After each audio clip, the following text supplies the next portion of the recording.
Bernard Sonnet, vous êtes le président de l'ASERU, l'association pour la sauvegarde des édifices et édicules ruraux. Donc cette association a fêté cette année ses 40 ans. Est-ce que vous pouvez nous rappeler le but de cette association ? Le but de l'association, c'est la conservation et l'aide à la restauration du petit patrimoine rural qui concerne très largement des lavoirs, des croix de chemin, des fours à pain, des fours à chaud, une quantité d'autres petits édicules qui ont fait le charme de nos campagnes.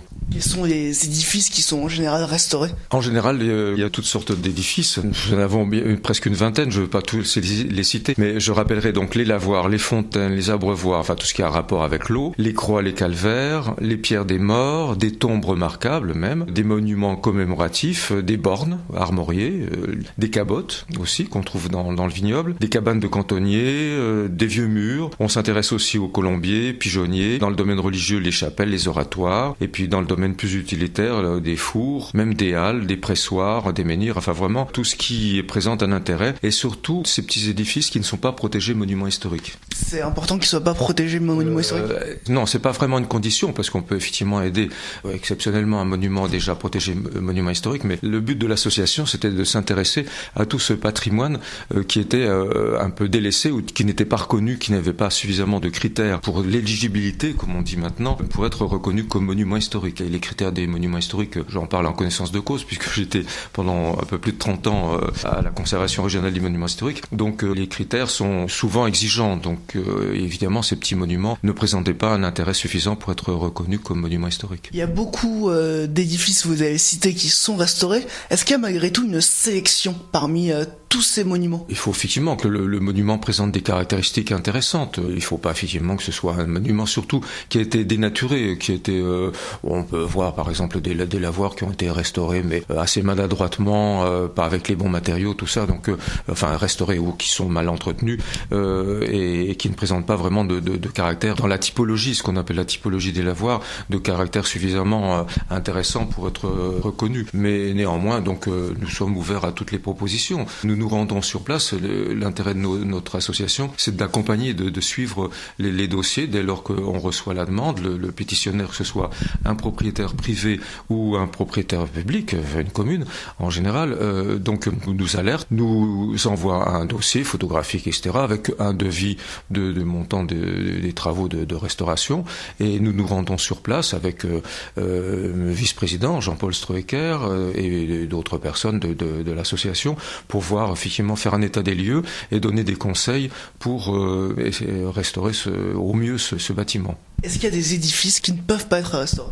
Oui, ça peut arriver. Le cas ne s'est jamais vraiment produit, sauf si vraiment c'est une ruine complète. Mais en règle générale, ce type de petits monuments, je prends l'exemple d'une croix de chemin, on peut arriver à la sauver. Je citerai le cas de cette croix que nous avons primée cette année. C'est à Ruffey-les-Échirets. Le président de l'association locale avait trouvé dans une propriété privée une très belle croix du XVIIe siècle, la partie somnitale de la croix, avait réussi donc à retrouver la trace chez un antiquaire et l'a racheté avec la commune. Et nous avons, nous, association Assur 21, à la restauration de cette croix, à l'érection de cette croix sur un fût et un piédestal neufs qui ont été sculptés par un tailleur de pierre de Fontaine française.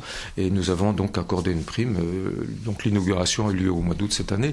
Et c'est un exemple. Nous avons aidé cette année aussi un four à chaud à Liernay, c'était une propriété privée. Le propriétaire souhaitait, dans un but pédagogique, maintenir ce témoignage du stri passé du 19e siècle. Le bâtiment était très très en ruine, très dénaturé par une chape en béton. Il a réussi à sauver ce patrimoine. Sur la plaquette de présentation de l'ASERU, vous écrivez que votre rôle, c'est de sensibiliser sur l'importance du capital architectural et artistique que constitue le petit patrimoine rural. Quelle est cette importance justement ? L'importance, c'est surtout en qualité de témoignage d'une vie passée qui a été très active dans les villages, que ce soit en Côte d'Or ou en France en général. C'est un témoignage de ce passé, les lavoirs, les croix de chemin, d'autres édifices qui ont marqué le territoire de leur empreinte. C'est un souvenir d'une époque révolue, malheureusement, mais qui permet de redonner une identité, de conserver une identité à ces petits villages.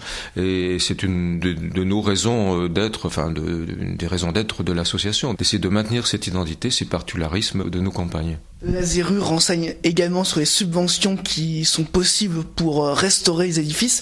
Justement, donc quelles subventions sont possibles ? Alors nous ne donnons pas de subventions, nous donnons des primes, enfin nous aidons puisque nous recevons par ailleurs des subventions de la part du conseil départemental qui soutient notre action.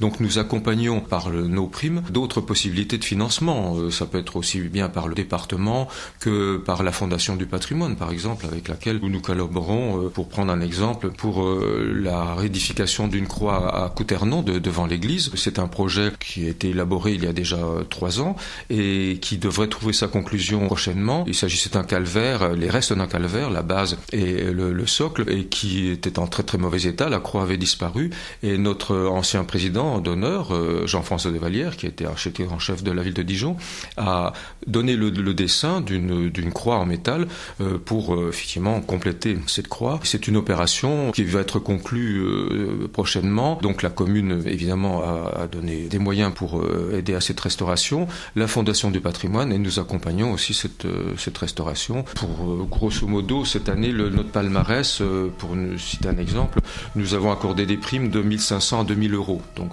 c'est quand même conséquent, c'est un coup de pouce important qui permet parfois de démarrer des travaux ou d'encourager les propriétaires, encore une fois publics ou privés, à engager une action en faveur de cette restauration.